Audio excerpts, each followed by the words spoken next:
To the average person, I think this sounds kind of nuts, that you're actually going to take an asteroid coming in and you're going to do something about it and be precise enough so you can actually send a rocket up to hit it.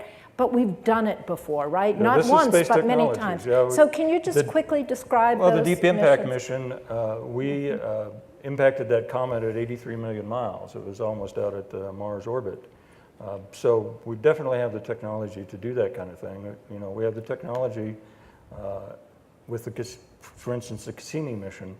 The navigators at the Jet Propulsion Laboratory, they put the Cassini spacecraft through the rings of Saturn, which is, I don't know, it's 800 million miles away, something like that. Actually, they even landed a probe on one of the moons of Saturn. That's even harder. And the Japanese actually even brought back pieces of a comet, didn't they? An asteroid. Pieces of an asteroid, yes. Mm-hmm. Yeah, the Japanese Hayabusa mission, and they're about to launch another mission in 2014 to do a similar feat on another asteroid. NASA, the Planetary Science Division, has a mission called the Osiris-Rex. Will launch in 2016, September 2016, to go to the asteroid, which we now call Bennu, 1999 RQ-36. Will reach there in 2019 and bring back a fairly large sample from that asteroid in 2022.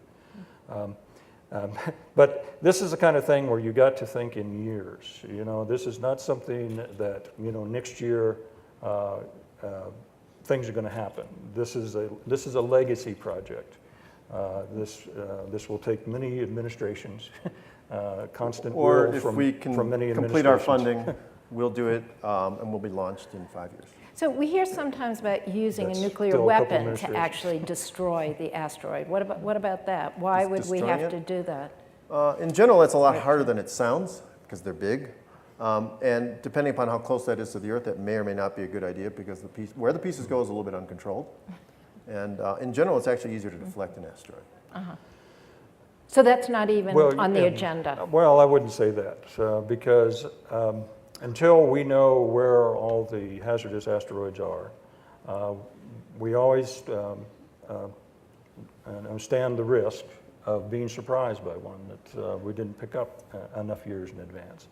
And so nuclear device, you know, packs energy, you know, 100 times more the energy than any other kinetic impactor or something like that. So if we don't have a robust observation program, we may not find it until a nuclear device is our only option to, first of all, try to, a standoff and try to blow matter off the surface so that it gives it a shove to the side. Or if it's a small enough object, we could probably disperse it enough so that it breaks it up into smaller pieces that then are handled by the Earth's atmosphere. The Earth's atmosphere, you know, does a very good job of protecting us from objects up to you know, 20, 25 meters in size. So if it's a 100-meter object and we can break it up into 10 pieces, you know,